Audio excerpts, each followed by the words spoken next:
I became stronger due to Taekwondo, mentally, physically, of course, and started just to change my whole life.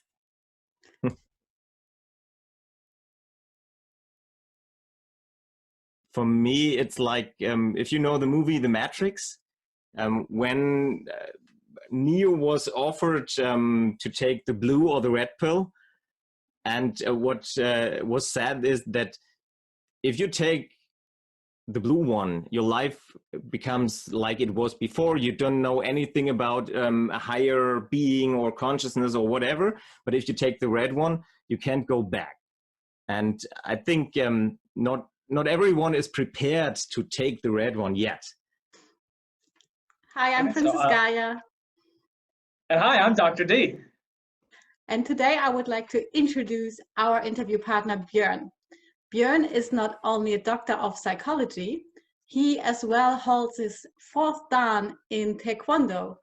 I hope I'm right with this. Yep.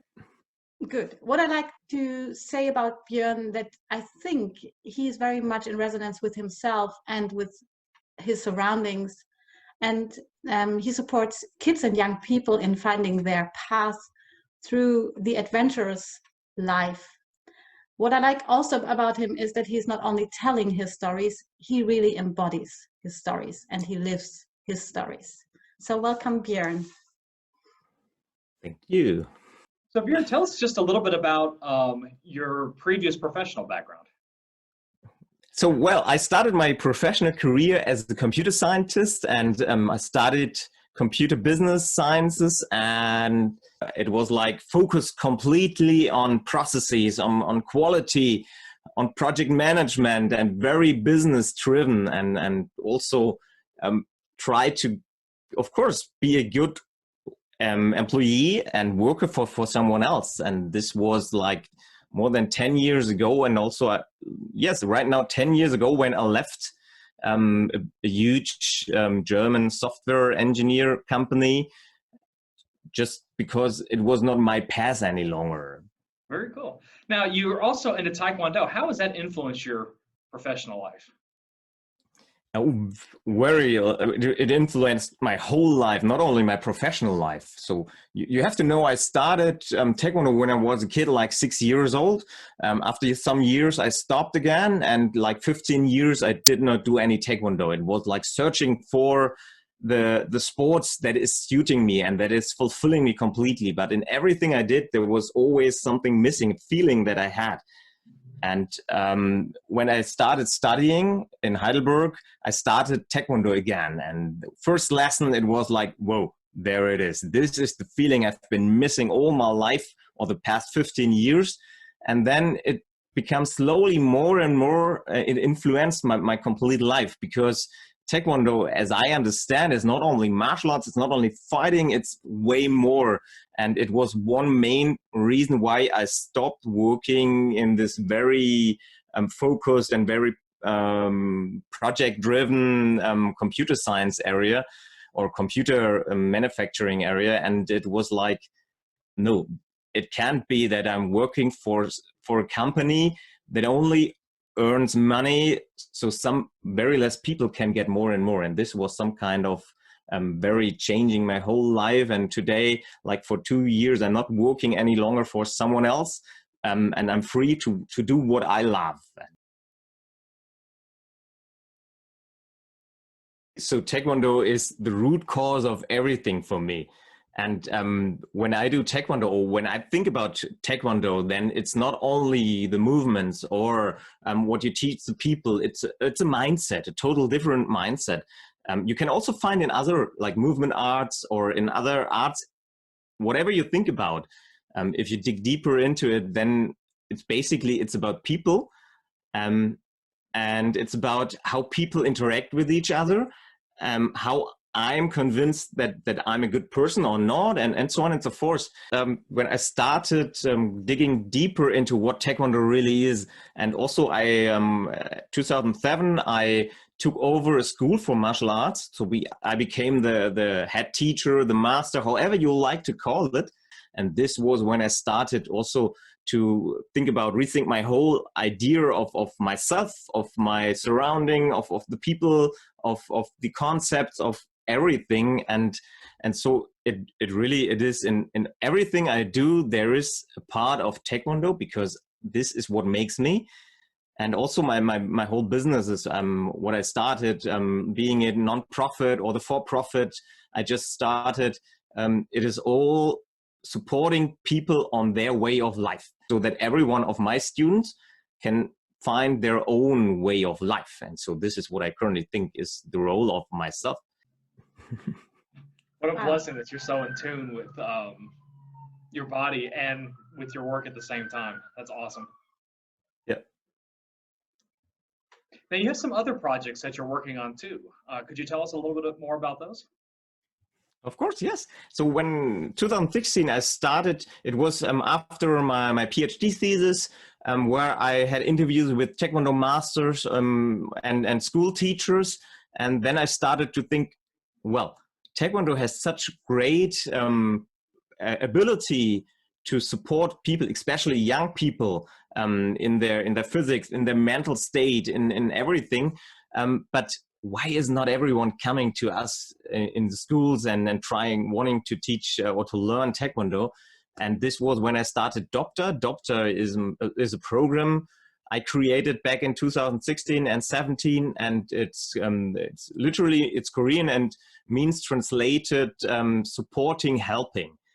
And the core idea is that based on movement arts or movement at all, pedagogics, psychology, health education, to create a school course to support young people in their personal development. And this is why I created this life skills program as one part. This is a non-profit, because young people, they should not pay for it. But on the other hand, it should be paid anyhow. And I don't want to be just that other people give money in order to that I can do the courses, or that in Germany, in the world, all over, you can do doctor courses. So this is why I just founded a new company, a for-profit company. They are doing some similar stuff just for elder people, for business people, teaching them how to live a mindful life, for example. But the money that is earned over here is at least for 50% given to the non-profit, in order that the school courses can be done, and also that it can spread and it can scale all over Germany, the world, however, whatever you think about.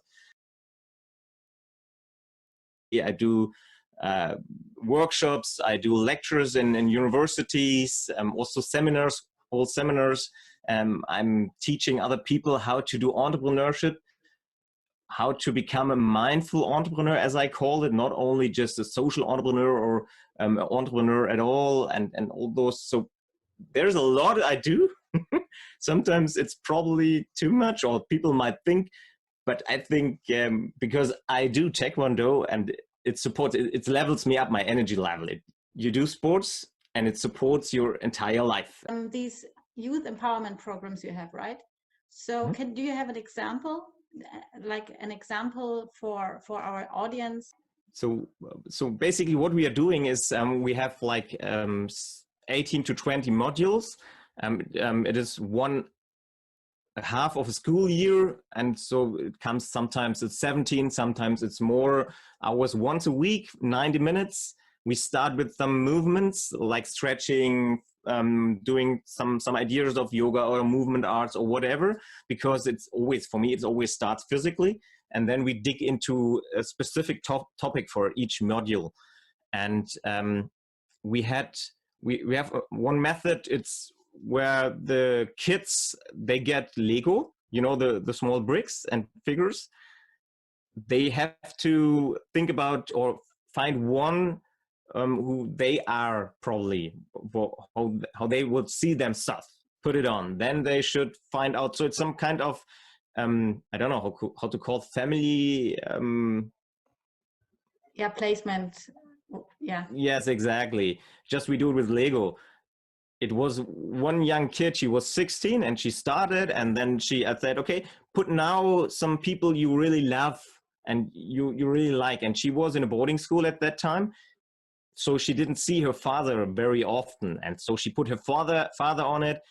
They both had a cup of coffee, and it was like she explained afterwards, the most or the best times in my life is when I'm standing with my father in the kitchen, and we drink just coffee. Okay, and then we go further. Then she put her little sister on it, and then of course it's where's the problem, where's an issue, and then she put her bigger sister in it because they have some kind of conflict. And I think it was because also of this, what we did with the Lego, she realized probably there is also a problem that she brings in. And some modules later, some lessons later, we had the idea of, it was the last lesson before New Year's Eve. She decided, so we said, okay, what's your goal for next year? What do you want to do? What do you want to reach? Your vision, and so on and so forth.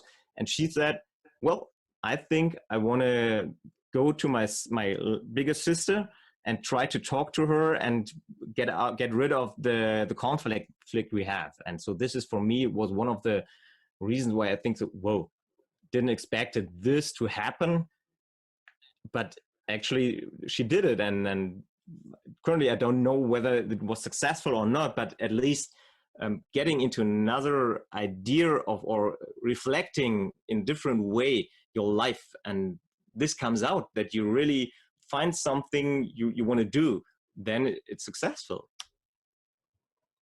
That's awesome.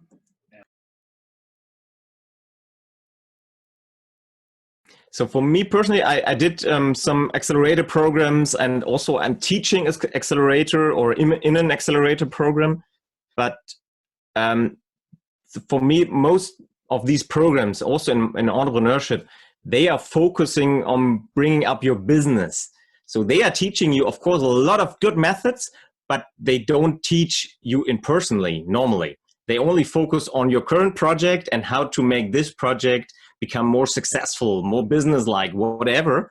But I think if you are able to teach the people behind in personal development, in mindfulness, then the project they are working on doesn't matter. It's just because they can solve every problem with the right mindset. And this is what I think is one of the most, or the biggest problems we have in entrepreneurship.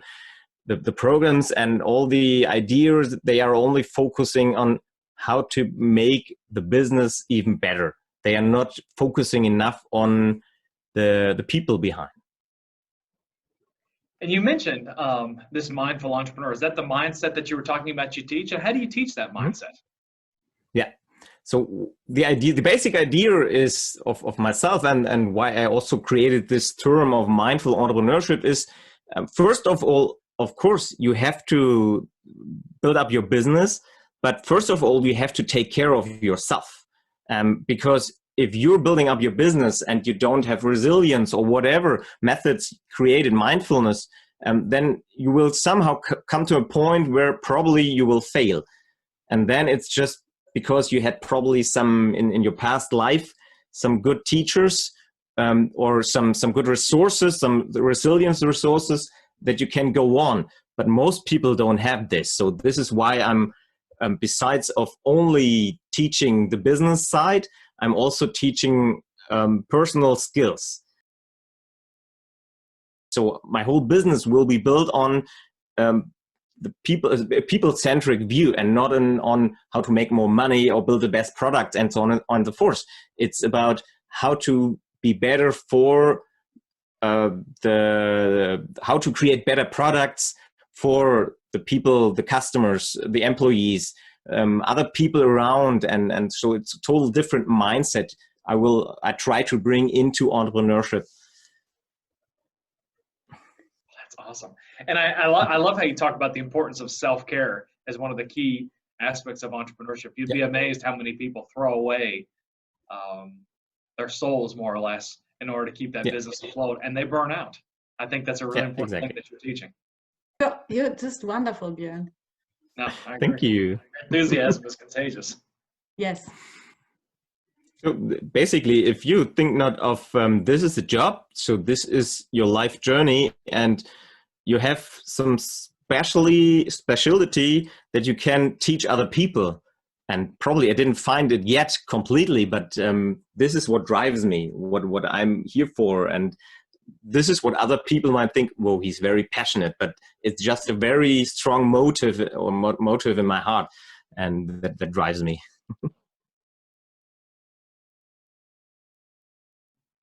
Well, if you've liked this particular video, I always say it, make sure that you give us a thumbs up. That's a like. If you have any questions, post them in the comments section below.